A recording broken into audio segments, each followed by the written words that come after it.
On the 22nd of July 1932, the Blue Mountains Times had an article within its pages with the heading, "Wonderful News! £100,000 to be spent on sewerage works at Katoomba."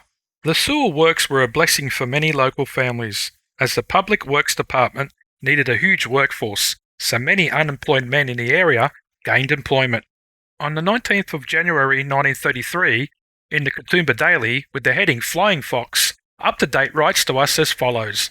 Does it not seem possible that the Flying Fox, which is to be constructed in 3 stages from the cliff front near the baths to the middle of the valley, in connection with the sewerage extension work will cause as much excitement as the Flying Skip at the Katoomba coal mine, if thrown open to the public? Now, Mr. Mayor and Alderman, put your thinking caps on and contrive some further scheme to attract and excite the gullible public. In the Katoomba Daily of February of 1933, in the article Forging Ahead, it is written, "An interesting piece of engineering will be started in the near future, when a Flying Fox will be erected to carry all necessary supplies down to the valley via Leura Falls. The survey work has been completed for the treatment beds, but it will be some time before the work is commenced in this area. And after viewing the work, one is forced to the conclusion that the scheme is progressing expeditiously and economically, and that an atmosphere of quiet efficiency pervades the whole undertaking." On the 4th of August 1933, there was an explosion at the sewerage works. Workers at the Katoomba Street section were startled by a tremendous explosion about 4 o'clock on Tuesday afternoon. An iron shed used as a change room and storage of sundries in connection with the job had blown up, and the remains were on fire. Explosives that were stored nearby were quickly moved away to a safe distance, and unfortunately employees had to walk home in their wet clothes. The cause of the explosion is unknown. An article written in the Katoomba Daily on the 8th of September under the heading, "I Came, I Saw, I Conquered," was written. On the high ground above the Bridal Veil stand the heavy timber standards supporting the poppet heads of the main Flying Fox, by which all materials are lowered to the gorge below. Some 400 feet below the main poppet heads is a distributing station, from which are strung auxiliary Flying Foxes, the lower extremity of which will be moved to different positions as the work proceeds. There is approximately a ton of steel rope in the 2 longest spans, and the lengths of these ropes were calculated by the Public Works Department surveyor, who simply took 2 sites with his theodolite at points some yards apart, and with the aid of trigonometry figured out the lengths. The ropes were cut to the given lengths and lowered over the cliffs, and when pulled taut into position, were found to be exactly the length required.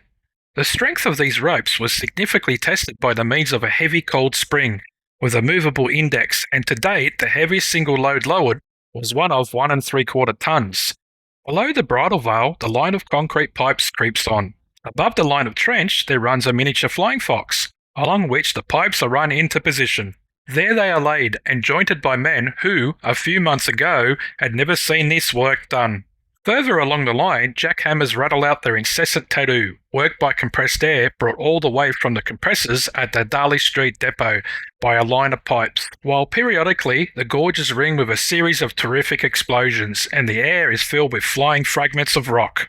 We would say for the men who so cheerfully face these difficulties and dangers what they would not say for themselves. In the words of Julius Caesar, "I came, I saw, I conquered."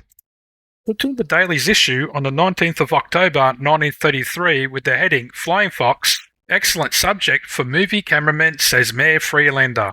The Flying Fox, constructed by the Public Works Department from the Leura Falls Reserve to the Sewerage Works Jamison Valley, which is at present 1,600 feet in length and has been constructed in 3 sections, is a very interesting work, in a beautiful setting, and should form an excellent subject for either Cine Sound or Fox Movietone cameraman, stated Alderman Freelander on Tuesday night. There is a drop of 700 feet, and the distance between the head and the first landing is 300 feet, and from the first landing to the second landing at the bottom, 400 feet.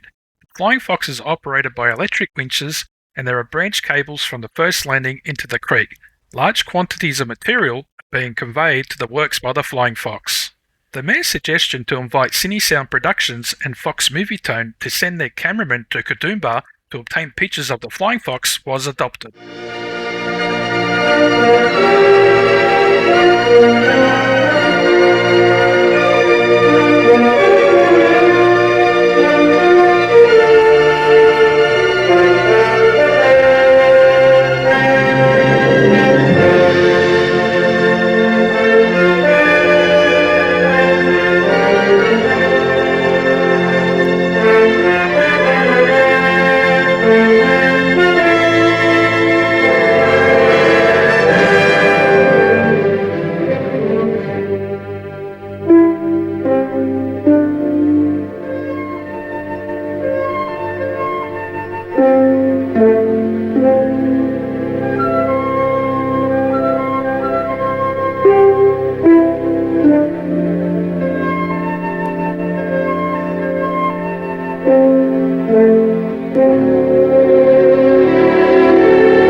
The article Let's Go Gossiping by Jennifer J on the 1st of December 1933 reads, in the Sydney Sound Review shown on Saturday, Monday and Tuesday, and the Fox Movie Tain on Wednesday, Thursday and Friday, Katoombians were pleased to note close-ups of the Leura Falls bridal veil, taken from the much-talked-of Flying Fox, which is erected over the bridal veil, and the audience was taken for the first time on an imaginary ride on this exciting-looking structure.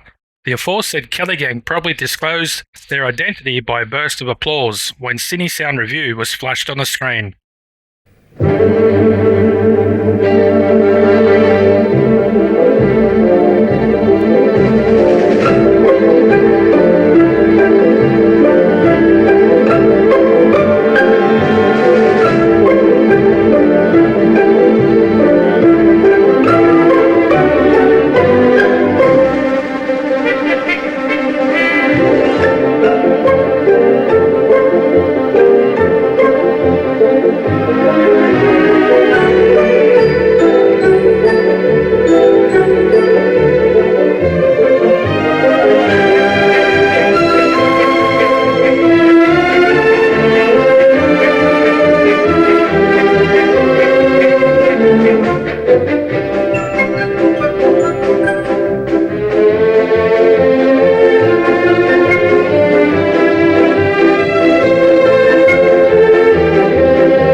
In January of 1934, with the heading Unrest at Sewage Works, increased rates wanted for working in swamp. For some weeks past, the spirit of discontent has been prevalent among the men engaged on the sewerage amplification scheme, which appears to have become intensified during the absence of the resident engineer on his annual holidays, and the retirement of Mr. E. F. Peacock from the position of General Foreman. From inquiries made, it appears that the spirit of unrest has spread to all sections of the work. On Thursday last, an ugly situation developed when a section of the men working in a swamp threatened to down tools if water money was not forthcoming. Two of the men concerned in this and other demands were paid off on Thursday night, and they allege victimisation. Both men are returned soldiers, and we understand that the RS League is being approached on the matter.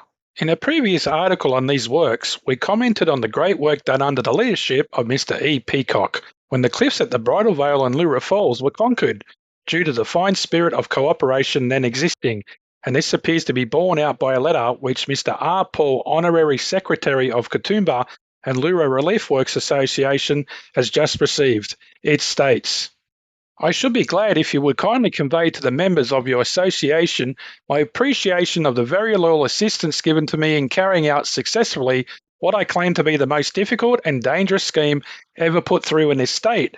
As you know, I am retiring from my department as from tonight, having reaching the age of 65 years.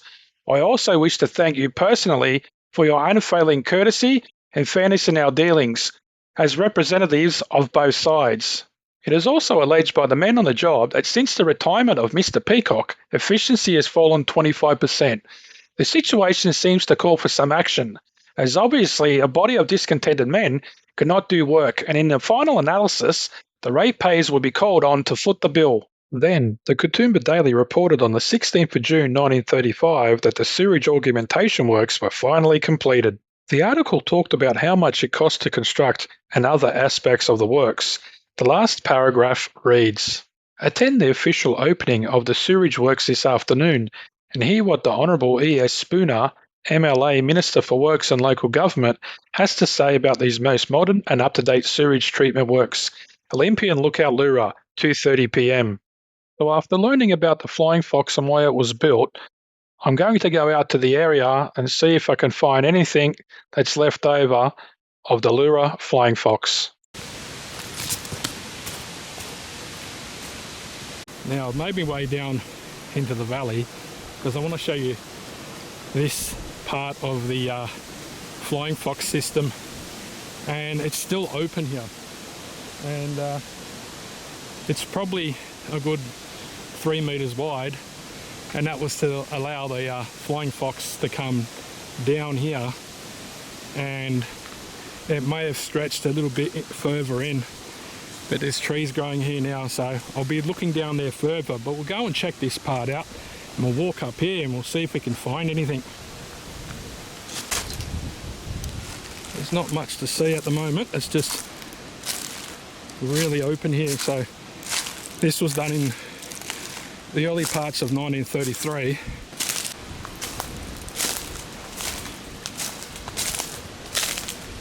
Yeah, it's still open up there. So I'll eventually walk back up that way and I'll show you as much as I can. So this area here would have been all open. None of these trees would have been here. Let's go and look at this. And it looks like it's got something to do with electricity. Yeah, it's something to do with electricity. Maybe to power one of the motors to bring the cable down and the heavy equipment. There's more metal here, and for the electrics, maybe just lighting down here, I don't know. A lot of pipe work here. See it all bending around. There's more here.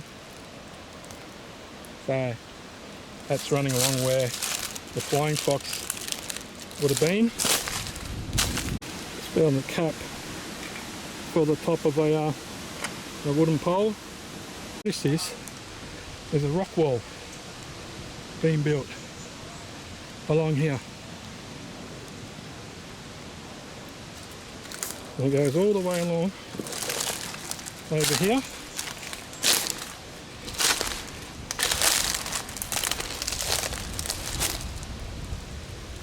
And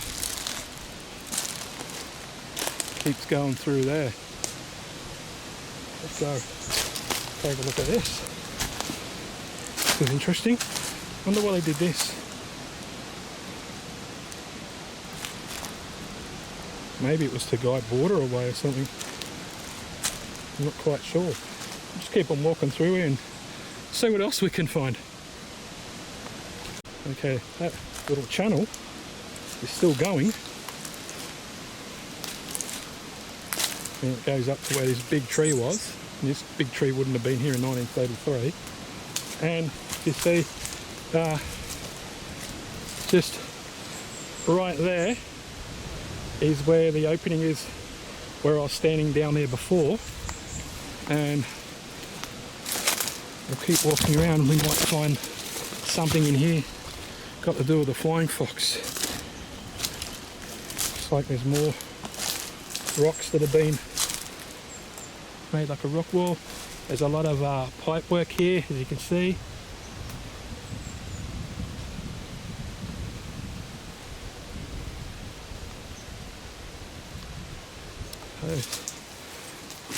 The more I look around, the more I'm finding.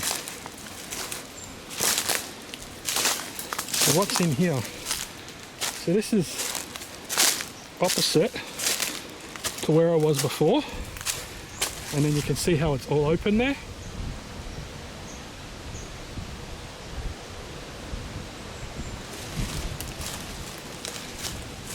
So it must have been open through here. So we'll just keep on going up here and see what we can find. I found a bit more of that steel pipe, and it's got a WB on it. So it must be the company that made it. But yeah, and then it just disappears under the dirt. I'm just next to the trail here, and here's one of the pipes coming up from the sewerage to let the gas out, so there's no gas spillage, and then it blows up for some reason. This is the first time I've seen actually the massive pipe work that links all these manholes up. The first time I've seen the actual how big the pipe is, and that's very big.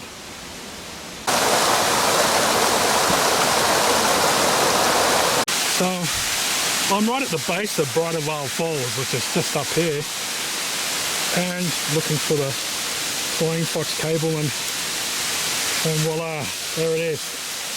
Look at that. So there's the cable. So they've just cut it and it's just fallen down here. You see it all leading up. up there,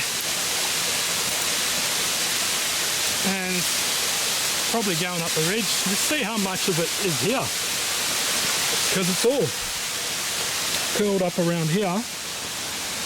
There's got to be some more up to the ridge. Let's go and see if we can find it. It's got to be up there somewhere. It's been climbing up the side of the ridge here, and look at that. I don't know if you can see it, but there is two cables there.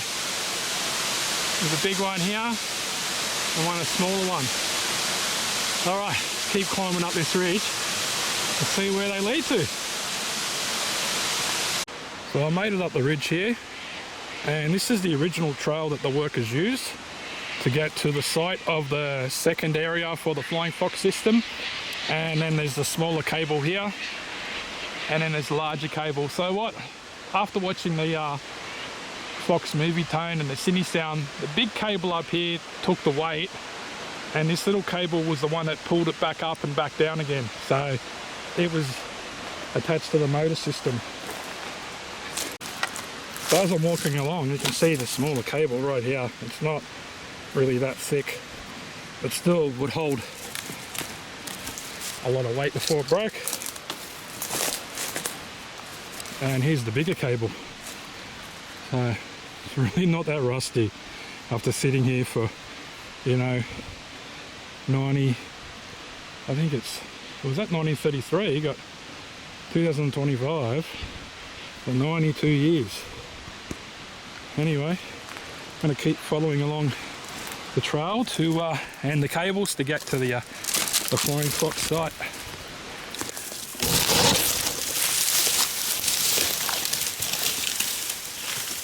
Okay, I found it. I've been bush bashing and I went a bit too high up here, so I just slid down, and then I seen a pile of rocks which were actually bricks. So look at this. So this is where you see in the Cine Sound video the guy standing here, and it was a shed here, and he pulled this lever. For this must be like the brake system for the Flying Fox. As you can see, if you go up here, you know, there's Bridalveil Falls right there, and up the top over here, that's where it's coming down from. So they would have cleared all these trees and that here. So they built a nice big concrete platform here, as you can see. You can see where it was all bolted into the ground. All the braces are still there. Look at that, all the brickwork and everything's still here. We'll go and see what else is up here. So in that video, because the Cine Sound video shows you much more than the Fox movie tone. So this is part of the A-frame. You can see right here. And it's, you can see in the video how it's built up, and that goes up on an angle. And then you've got the other two A-frames right here. And they just go up and meet up, and they would have been up the top here. And they were for the second part to go down into the valley, because there was another A-frame. This was part of, I'm pretty sure, where it was to stop. No, over here, I'll just go over here for a sec. There was, well look, there's the other A-frame here. There's a pole right there, and there's one right here. And I can actually see cable just past here. I'm not going to go too far because it goes right down there. But you can actually see cable down here, and that'd be still going down into the valley. There's corrugated iron over here. That would have been for the shed.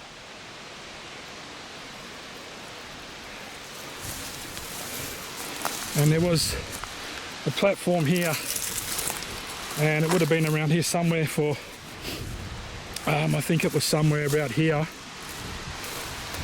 Can't see anything there. And that was for, in case It could be under the growth here. And that was for if the Flying Fox come down too fast and it slammed into that to stop it from going down. Well, here it is, and there's some more corrugated iron there. Been sitting here since the 1930s, and there's some more brickwork here. Look at that. It's right up underneath. It's a lookout up here. I forget the name of it. But and Bridalveil Lookout is up here somewhere. There's an old cable here, look at this.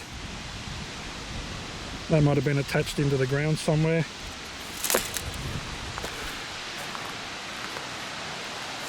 So this is where it was. And they come straight down from Bridalveil Falls. So they're big bits of timber. Not really round, it's probably a good 30 centimetres round in diameter. There's not much else here, but they did build this up to make the A-frame solid and join up the top here, and as I said before, it goes down to the bottom area. We'll go back to that brake system. There's no cable around in this area. They would have cut it off before here and afterwards where I just showed you. So these bricks are pretty long. They're probably a good, I'd say nearly 40 centimetres long. So it was a huge undertaking to just build this, let alone get all the stuff down here. This is pretty big. And in the Cine Sound video, you've seen that the carriage or the big crate come down, and it went along there, along the side, and then it stopped in there, and then they took whatever off, put it on the A-frame and the cable here, and went back down. And they had a flag system operating, go and stop. Really simple systems.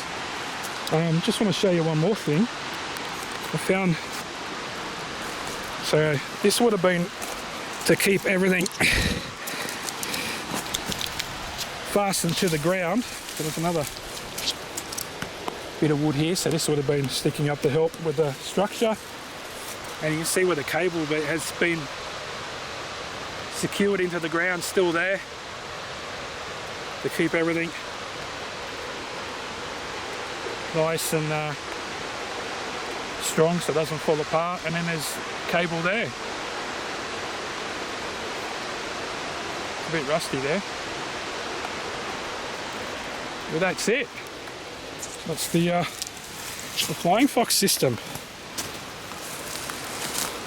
A bit of pipe work here. Not sure what that's for. There's nothing down the ridge there. But I've had a lot of fun doing this. It's taken me a couple of months to do this one because there's a lot to find, and I think I've found as much as I can. But just shows you, even back in the 1930s, what people could do to get heavy equipment down into the valley. And then eventually there was a road that come into the treatment works down in the valley. But this is the end of the story. I've had a lot of fun doing this and trying to find as much information as possible through Trove. And it was lucky that this was done during the Depression times, and a lot of people that lived up here were able to get work, which was probably the best thing for the community around here. Anyway guys, this is where I leave yous, and as I always say, always hiking thongs.